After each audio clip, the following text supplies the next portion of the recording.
Shalom saudara. Ya saudara, yuk sama-sama kita merenungkan ya firman Tuhan.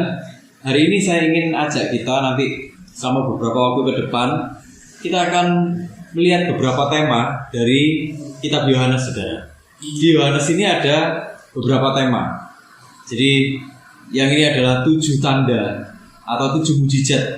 Yang pertama yang saya ingin bahas dengan kita semuanya, kita renungkan sama-sama. Nah, nanti ada lagi yang namanya itu 7 pengajaran. Ada 7 pernyataan.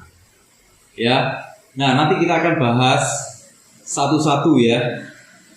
Selama beberapa waktu ke depan, 7 pertemuan ya. Ke depan ini kita akan bahas tentang 7 mujizat yang dicatat oleh Yohanes. Kenapa kok angka 7? Angka 7 itu angka sempurna, saudara ya. Angka Allah, gitu ya.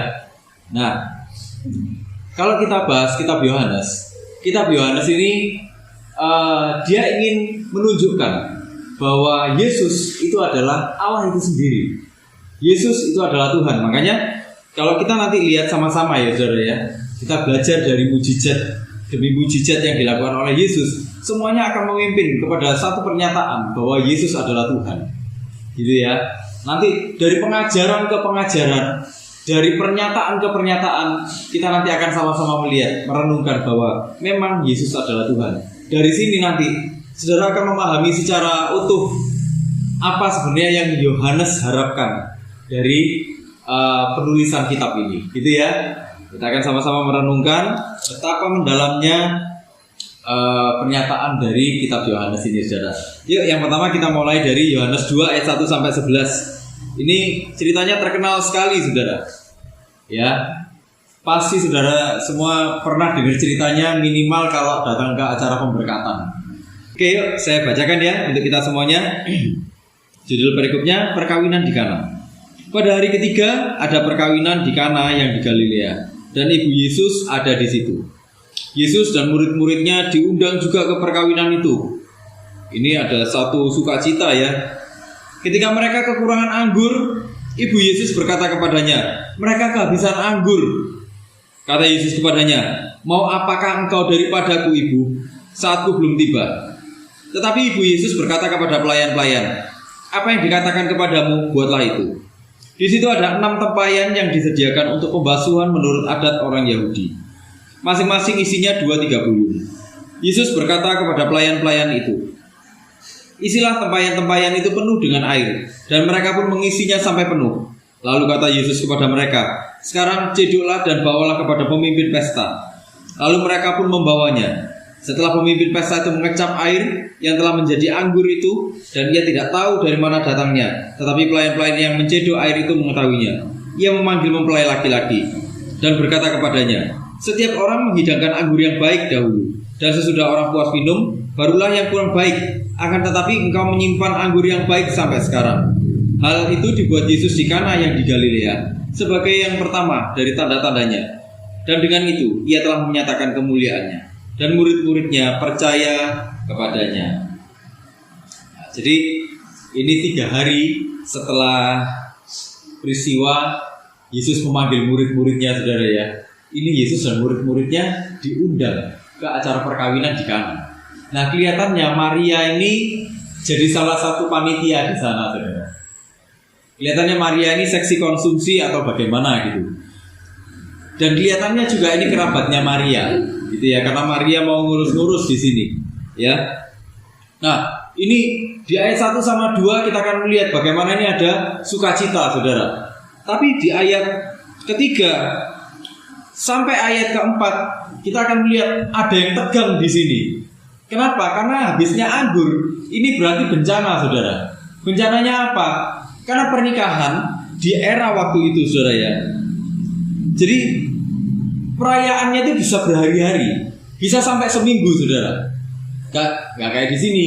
Kalau di sini kita menikah hari Sabtu ya biasanya ya. Hari Sabtu malam mingguan gitu ya.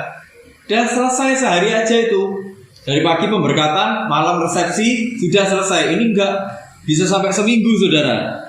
Ya. Dan pernikahan di sana itu jadi bisa jadi satu temanya tuh satu tema kehormatan sosial. Jadi kalau sampai pernikahannya gagal, secara sosial mereka pasti malu. Kenapa? Karena itu akan jadi aib yang besar. Bukan cuma sekedar rasa malu terus habis itu selesai gitu, enggak. Ini jadi aib yang besar, berkepanjangan, saudara. Itulah kenapa orang kalau sudah ada acara pernikahan itu ngadakannya sungguh-sungguh, gitu loh. Ngadakan sungguh-sungguh. Kenapa? Karena kalau sampai anggur ini, saudara ya, ada sesuatu yang tidak lengkap. Bahkan waktu itu, saudara, pemilik atau orang yang ngadakan pernikahan itu bisa dituntut, saudara, ke pengadilan. Nah ini kan ya, saudara ya. Horor juga ya menikahnya ini ya. Gitu. Tapi karena ini berhubungan dengan kehormatannya seseorang, gitu loh. Nah, jadi tegang. Kenapa? Karena tiba-tiba Maria datang sama Yesus.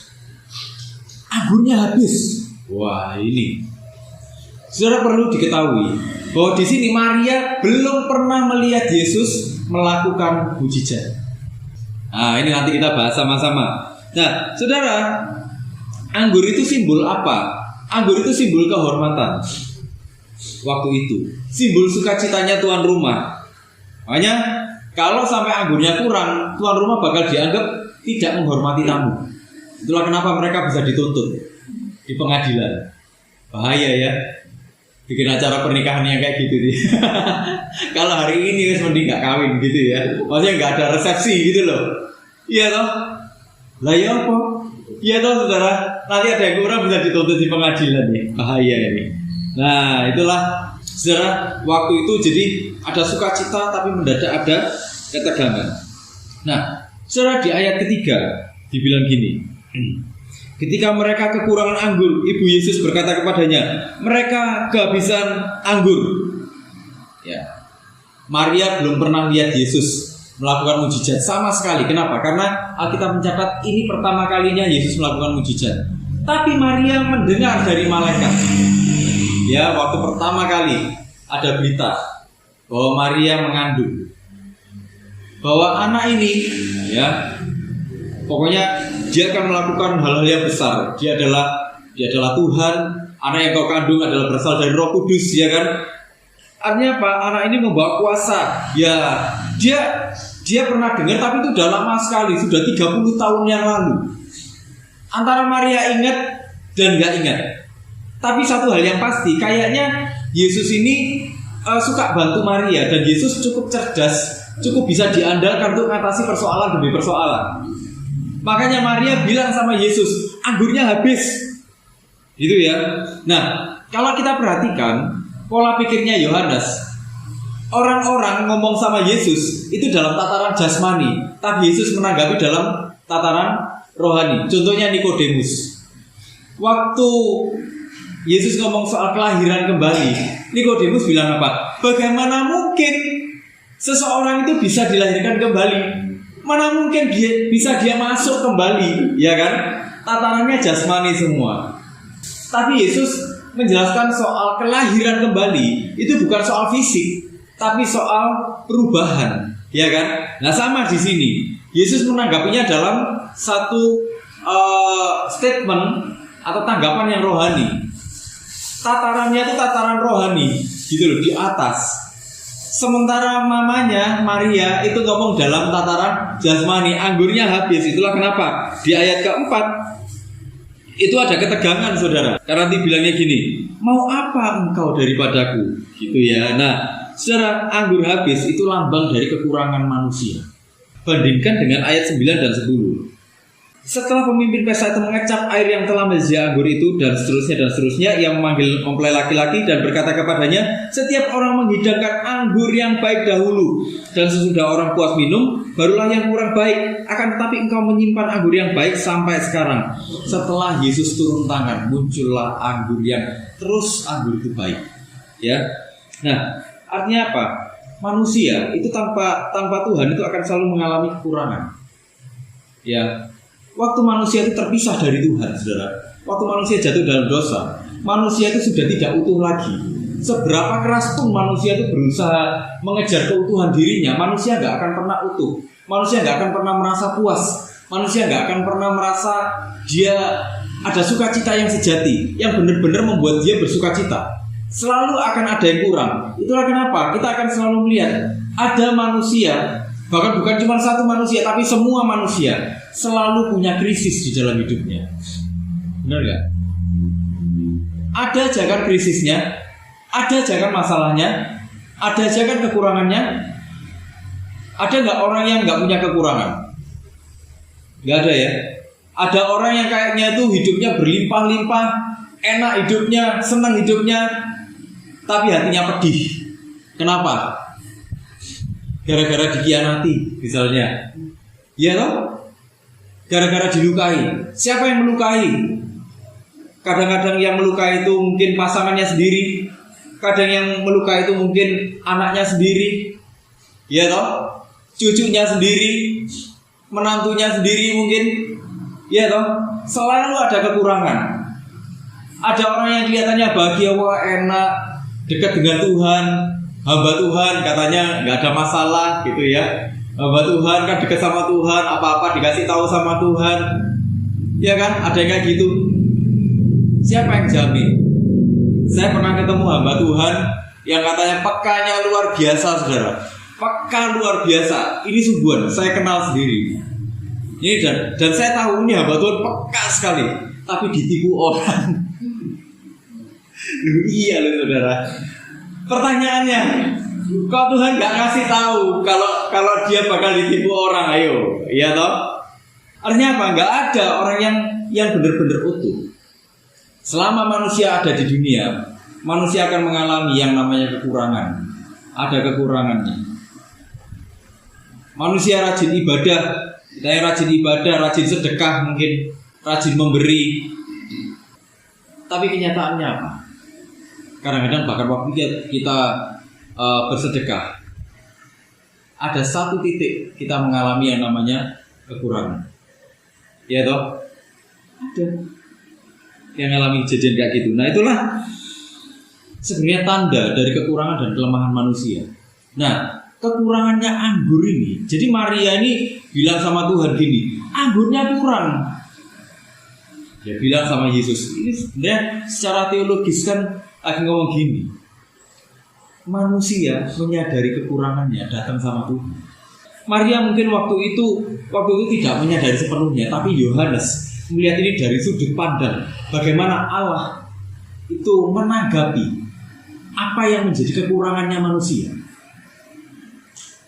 Gak ada manusia yang utuh 100%.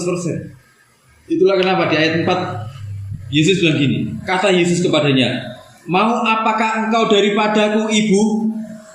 Yang pertama itu gini, di dalam bahasa aslinya dibilang gini, apa urusanmu denganku perempuan? Gitu. Tapi sebenarnya saudara, apa urusanmu denganku perempuan? Jangan dipandang ini dari konteksnya sekarang. Tapi dalam konteks Yunani kuno waktu itu, ini sopan-sopan aja. Jadi Yesus tuh lagi ngomong gini, apa urusanmu denganku? Apa urusannya itu denganku? Apa urusannya itu denganmu? Yesus lagi ngomong gini, sebenarnya ada perbedaan antara relasi Allah, ya, relasi Allah dengan keluarga, relasi dengan Allah dan relasi dengan keluarga.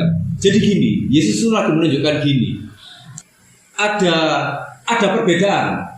Waktuku tuh gak bisa disetir sama kamu, meskipun kamu tuh keluargaku, gitu loh. Jadi ada orang tuh kan kadang-kadang gini, mentang-mentang orang tuh merasa dekat dengan Tuhan, banyak berdoa, misalnya banyak baca Alkitab, banyak beribadah, banyak melayani, orang akhirnya merasa dekat dengan Tuhan, benar nggak?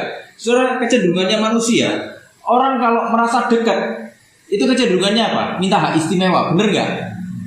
Nah itulah kenapa muncul istilah orang dalam, saudara. Kenapa? Karena orang merasa dekat, dia ingin diistimewakan. Nah, Yesus sedang membawa perbedaan ini, sedang membuat segala sesuatunya itu jelas. Aku Allah, ya. Jadi meskipun kamu ibuku, kita berjarak, ada jarak dalam hal ini. Aku Allah, itu punya waktuku sendiri. Gak bisa kamu atur-atur sekalipun kita punya kedekatan hubungan keluarga secara manusia. Ya, jadi paham ya saudara di situ maksudnya ya. Jadi Tuhan pun lagi ngomong kayak gitu. Jadi maksudnya perempuan di sini itu kedekatan tapi berjarak. Artinya apa? Kamu nggak bisa ngatur-ngatur aku. Aku otonom dalam hal ini. Jadi jangan mentang-mentang dekat terus minta akses orang dalam. Ya, saudara ya. Jadi saudara, sekalipun kita ini ada dalam hubungan yang baik dengan Tuhan, saudara, kita harus tetap percaya bahwa Tuhan itu mengatur segala sesuatunya itu baik adanya. Ya. Jadi kita nggak perlu maksa-maksa Tuhan dengan ngomong, Tuhan kapan Tuhan? Ayo Tuhan, buat itu mujizatmu, buat itu pertolonganmu. Kan orang kebanyakan gitu ya toh. Nah, kemudian Yesus bilang lagi, saatku belum tiba, waktuku belum tiba. Ya. Nah, waktu di sini itu menunjuk kepada jam. Jamnya apa? Jam penderitaannya Yesus, jam kematiannya, juga jam pemuliaan Yesus. Jadi maksudnya Yesus ini waktuku belum tiba. Dia lagi menunjuk kepada peristiwa dia akan disalibkan, peristiwa dia akan mati, kemudian peristiwa dia akan dibangkitkan, dan dia akan naik ke surga. Jadi ini mamanya juga nggak ngerti ini ngomong apa sekali gitu loh. Ini ngomong apa Yesus ini, aku ya nggak ngerti. Tapi orang-orang disuruh taat aja. Yesus sebenarnya sedang menunjukkan gini, mujizat yang akan aku lakukan sebentar lagi. Jadi kalau Yohanes ini tetap mencatat ini sebagai mujizat, artinya ada makna teologis yang mendalam. Ya, maksudnya Yohanes gitu. Nah, Yesus lagi ngomong gini, mujizat yang akan aku lakukan ini tidak akan kamu pahami kecuali kamu memahami terang salib, kamu juga memahami peristiwa kebangkitan Tuhan. Kalau kamu tidak memahami ini, kamu tidak akan memahami mujizat ini. Nah, setelah jauh peristiwa itu berjalan, barulah kita mulai menyadari. Ya, nah artinya apa? Gini saudara, mujizat ini kan sebenarnya mujizat yang luar biasa. Ini air biasa loh saudara, air yang biasa. Ya, cuma disuruh masukkan aja, sampai itu penuh sama sekali, nggak ada ruang tersisa. Airnya air biasa aja, air dari saluran air. Tapi kok bisa jadi anggur? Kok bisa? Dan anggurnya ini anggur yang enak, saudara. Harus dipahami bahwa anggur yang diminum waktu itu bukan jus anggur, saudara. Tapi ini adalah anggur fermentasi. Anggur fermentasi itu, kalau yang namanya fermentasi itu butuh waktu enggak, saudara? Butuh waktu ya. Dan waktunya itu pasti enggak sebentar. Ya, waktunya banyak, panjang waktunya. Nah, kok bisa cuma disuruh masukkan air, tiba-tiba jadi anggur terfermentasi? Anggur terfermentasi itu anggur yang beralkohol, saudara. Jadi anggur yang dipakai di sini itu adalah anggur beralkohol, tapi tidak memabukkan. Kenapa? Karena ini anggur yang diencerkan. Jadi tidak ada peristiwa, dalam beberapa literatur itu dibilang gini, tidak ada pernikahan yang tidak menggunakan anggur beralkohol, gitu loh. Nggak ada yang pakai jus anggur, semuanya pakai anggur beralkohol. Tapi ini anggur yang dicampur. Anggur yang memabukkan adalah anggur yang kental, yang tidak dicampur apa-apa. Nah, ini campurannya 1:3 sampai 1:10, makanya dia encer, saudara. Tapi tetap enak. Nah, itu loh saudara ya, bisa memahami ya. Jadi ini bukan sekedar jus anggur. Kalau jus anggur tiba-tiba ya mungkin kita bisa berpikir gini, oh ini jangan-jangan ngambil di mana? Jangan-jangan ngambil di mana? Jangan-jangan ngambil di mana? Ya kan, karena cuma jus anggur aja. Tapi ini anggur terfermentasi, saudara. Bagaimana mungkin? Ini anggur yang kualitasnya sama baiknya dengan yang di depan. Karena biasanya orang-orang itu gini, saudara, dalam pernikahan waktu itu biasanya orang tuh ngasih anggur yang enak, anggur fermentasi yang enak di awal-awal. Nanti kalau orang sudah mulai puas minum, lidahnya itu kan sudah mulai ini ya, nggak terlalu sensitif lagi. Di akhir-akhir dikasih anggur yang nggak enak atau anggur yang biasa-biasa aja. Mereka tetap merasa enak, gitu loh. Mereka tetap merasa enak-enak aja, nggak ada masalah. Karena di awal sudah dipuaskan dengan anggur yang enak. Nah, tapi di sini enggak. Pengawas pestanya bilang, ini dari awal sampai akhir enak terus anggurnya. Kok bisa? Nah, ini loh saudara ya. Ini dia. Ini mujizatnya luar biasa. Selalu ada anggur terfermentasi yang sama-sama enak. Nah, saudara, gini. Yesus lagi ngomong, tanpa kamu memahami salib, kamu tidak akan memahami mujizat ini. Tanpa kamu memahami kebangkitan, kamu juga tidak akan memahami mujizat ini. Artinya gini, tanpa salib, anggur ini hanya sebatas pesta. Mujizat itu hanya sebatas hura-hura. Mujizat, kalaupun itu terjadi, itu hanya kamu anggap biasa nilainya. Tanpa salib, kita cuma anggap itu sebagai sebuah sebuah euforia. Wih, terjadi mujizat, terjadi perkara yang luar biasa tanpa salib. Tapi dengan salib, anggur ini, simbol kesukaan ini akan kamu tanggapi dengan sukacita yang sejati. Kenapa? Karena waktu kamu memahami salib, kamu akan memahami bahwa mujizat yang sesungguhnya adalah kamu menerima anugerah dari Tuhan. Bukankah sebenarnya orang-orang ini menerima anugerah dari Tuhan, saudara? Kenapa kok menerima anugerah dari Tuhan? Si pemilik pesta itu seharusnya bisa dituntut di pengadilan. Si pemilik pesta seharusnya punya aib yang luar biasa besarnya, dan itu bisa berlangsung dalam jangka waktu lama. Tapi Tuhan menyelamatkan hidupnya. Sama dengan kita hari ini kan sebenarnya. Kita seharusnya binasa, tapi kita menerima anugerah dari Tuhan. Itulah kenapa kita bisa bersuka cita. Kita bisa menikmati segala sesuatu dari Tuhan dengan sukacita yang sejati. Waktu kita mengalami pertolongan dari Tuhan, kita nggak cuma sekedar euforia, kita nggak cuma sekedar bilang itu ada mujizat dari Tuhan, enggak. Tapi kita merasakan benar-benar bahwa itu adalah tanda kasihnya Tuhan di dalam hidup kita, bahwa Tuhan menyertai hidup kita, bahwa Tuhan tidak pernah membiarkan hidup kita sendirian. Di dalam salib kita memahami betapa Dia mengasihi hidup kita, betapa mujizat itu nilainya besar. Bukan cuma sekedar senang-senang aja. Tanpa kebangkitan, mujizat itu hanya jadi wow, spektakuler, luar biasa, ya kan? Kalau kita ditolong sama Tuhan, kita paling cuma saksi Tuhan menolong saya luar biasa, selesai, titik. Tapi waktu kita memahami kebangkitan, saudara, waktu kita melihat kebangkitan Tuhan Yesus, apa yang terjadi? Mujizat itu adalah sebuah tanda hidup baru di dalam Tuhan. Tanda bahwa kita mempunyai sukacita yang kekal. Artinya apa? Kehidupan yang baru itu adalah mujizat yang sesungguhnya. Banyak orang itu kan terlalu sering ngomong mujizat itu pertolongan Tuhan. Iya, pertolongan Tuhan. Tapi nilainya apa? Nah, Yohanes sedang menunjukkan bahwa peristiwa-peristiwa termasuk mujizat ini punya nilai teologis yang sangat mendalam. Awalnya mereka nggak tahu, tapi murid-murid setelah melihat kebangkitan Yesus, mereka bisa memahami apa artinya segala sesuatu yang Tuhan sudah lakukan di dalam kehidupan mereka. Tanpa salib tidak ada anugerah untuk mereka. Tanpa kebangkitan tidak ada hidup baru untuk mereka. Nah, itulah saudara ya. Jadi kita harus mulai memahami bahwa kehidupan kita ini gak cuma sekedar hidup. Pertolongan Tuhan dalam hidup kita itu gak cuma sekedar pertolongan, gitu loh. Bahwa apapun yang Tuhan lakukan dalam hidup kita sampai hari ini, berapapun usia kita, apapun bentuk pertolongannya, itu sebenarnya adalah sebuah tanda kasih Tuhan di dalam hidup kita, sebagai sebuah tanda bahwa Tuhan sedang memulai hidup yang baru di dalam hidup kita. Oh, itu saudara ya. Jadi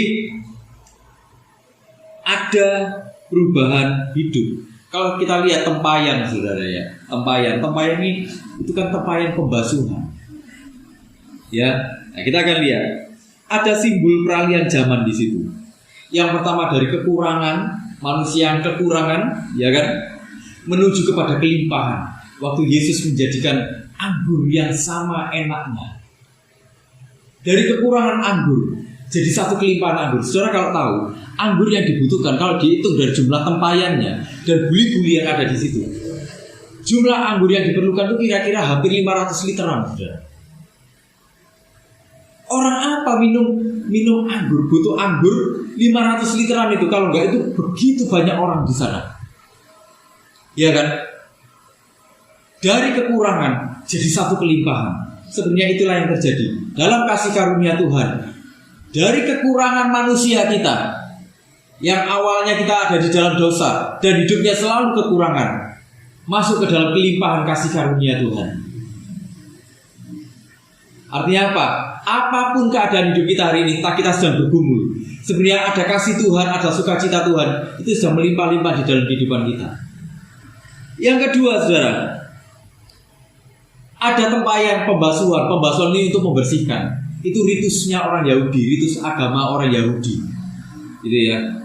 Yesus sudah membawa dari ritus-ritus agama, ritual-ritual agama yang mati, kepada apa? Sukacitanya perjanjian baru.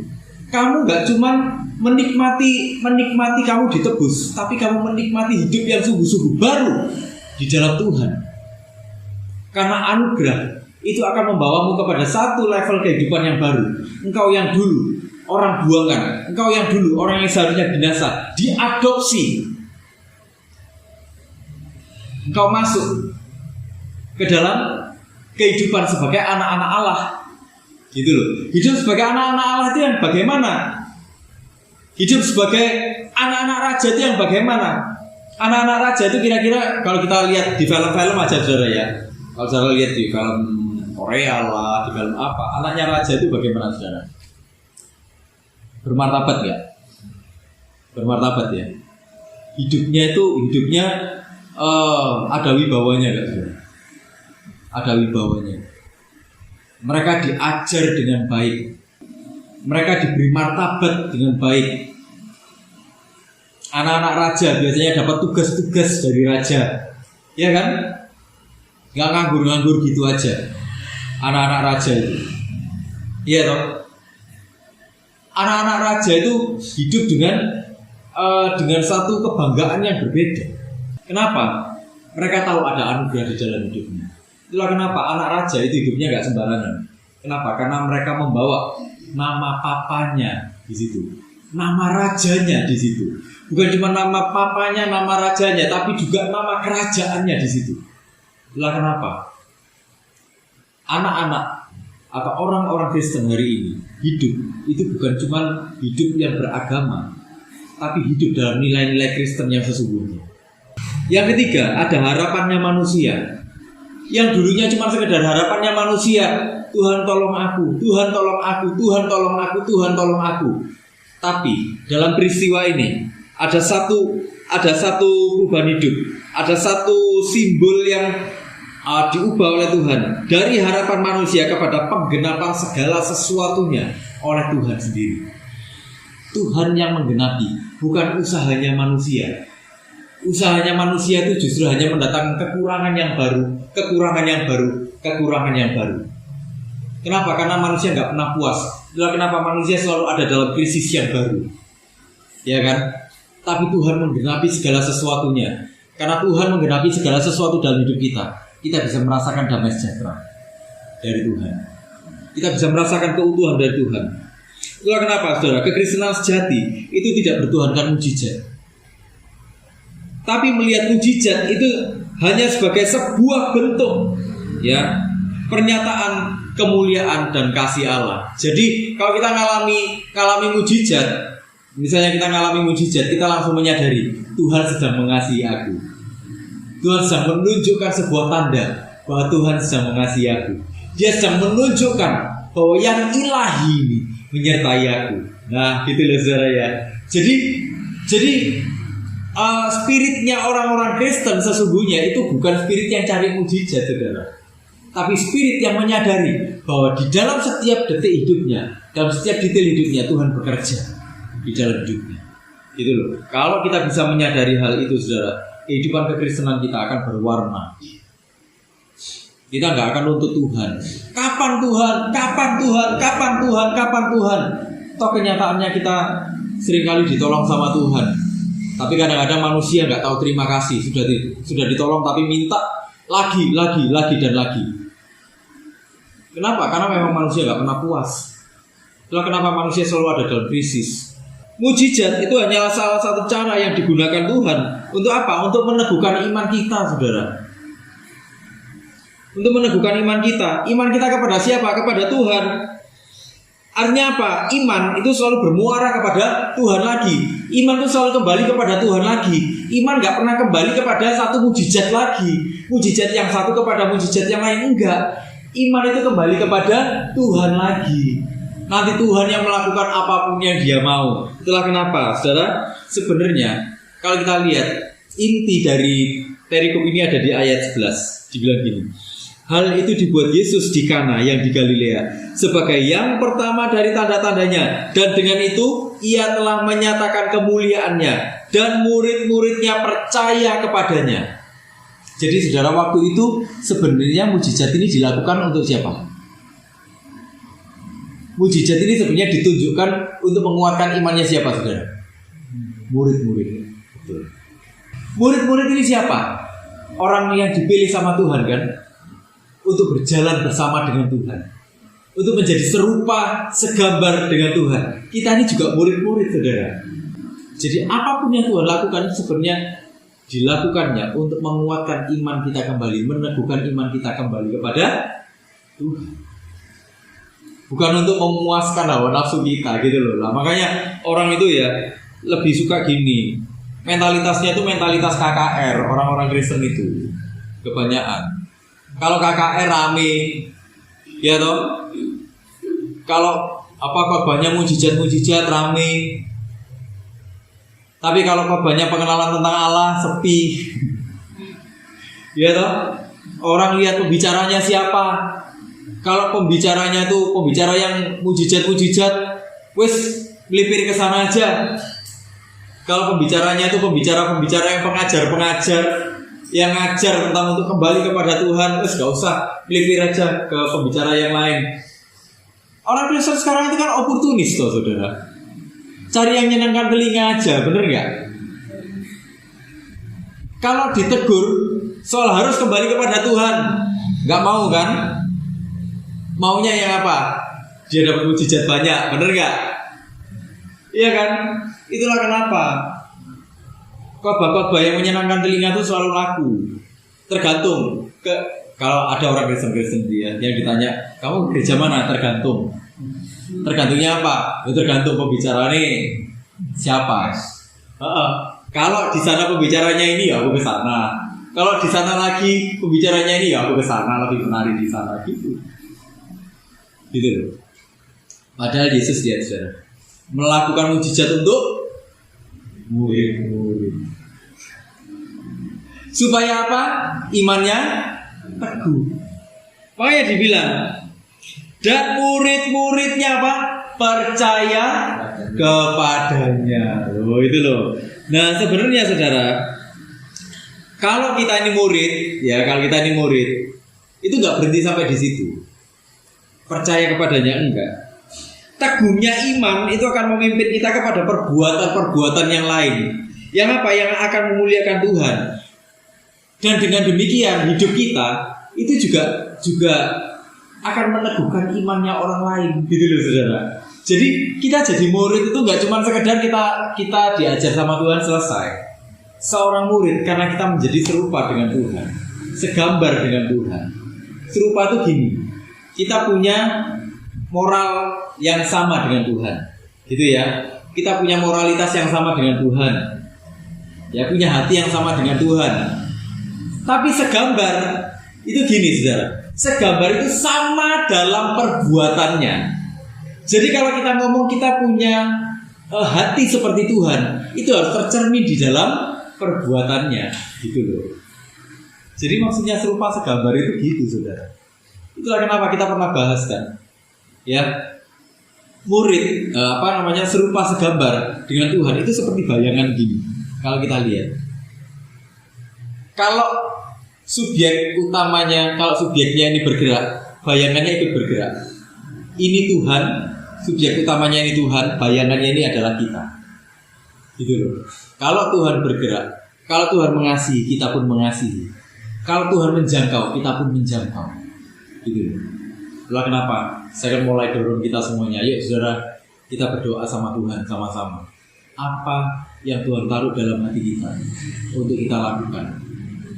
Apa yang Tuhan taruh dalam hati kita untuk sama-sama kita, Tuhan, kita sebagai komunitas ini apa sih yang engkau ingin kita lakukan sama-sama? Saya mulai mulai dorong kita semua kan, tanya sama Tuhan. Ayo kita sama-sama berdoa, saudara. Tuhan, apa yang kau ingin untuk kita lakukan sama-sama? Supaya namamu dipermuliakan melalui kehidupan kita, baik kehidupan kita secara pribadi, juga kehidupan kita sebagai sebuah komunitas. Imannya murid-murid itu iman yang gak cuman waktu itu aja, tapi iman yang bertahan dan diwariskan sampai hari ini. Gitu loh. Kalau saudara lihat murid-murid setelah Yesus terutama naik ke surga, apa yang dilakukan sama mereka, saudara? Apakah mereka diam-diam? Enggak kan? Mereka menjangkau. Mereka menyentuh hidupnya orang.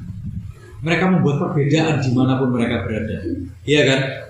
Itulah kenapa kita dalam teologinya Yohanes di mujizat di Kana ini, dia lagi ngomong, kamu tanpa melihat kepada salib, tanpa melihat kepada kebangkitannya, mujizat yang dilakukan oleh Tuhan itu hanya akan jadi sesuatu yang mati.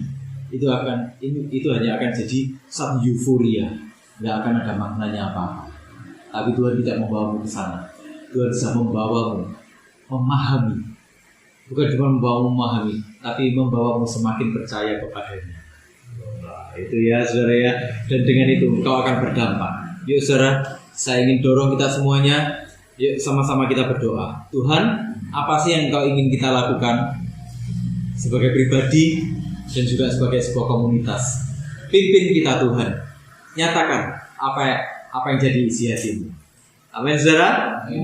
Ya sama-sama kita melakukan segala sesuatunya bagi Tuhan. Ya sama-sama kita memuliakan Tuhan.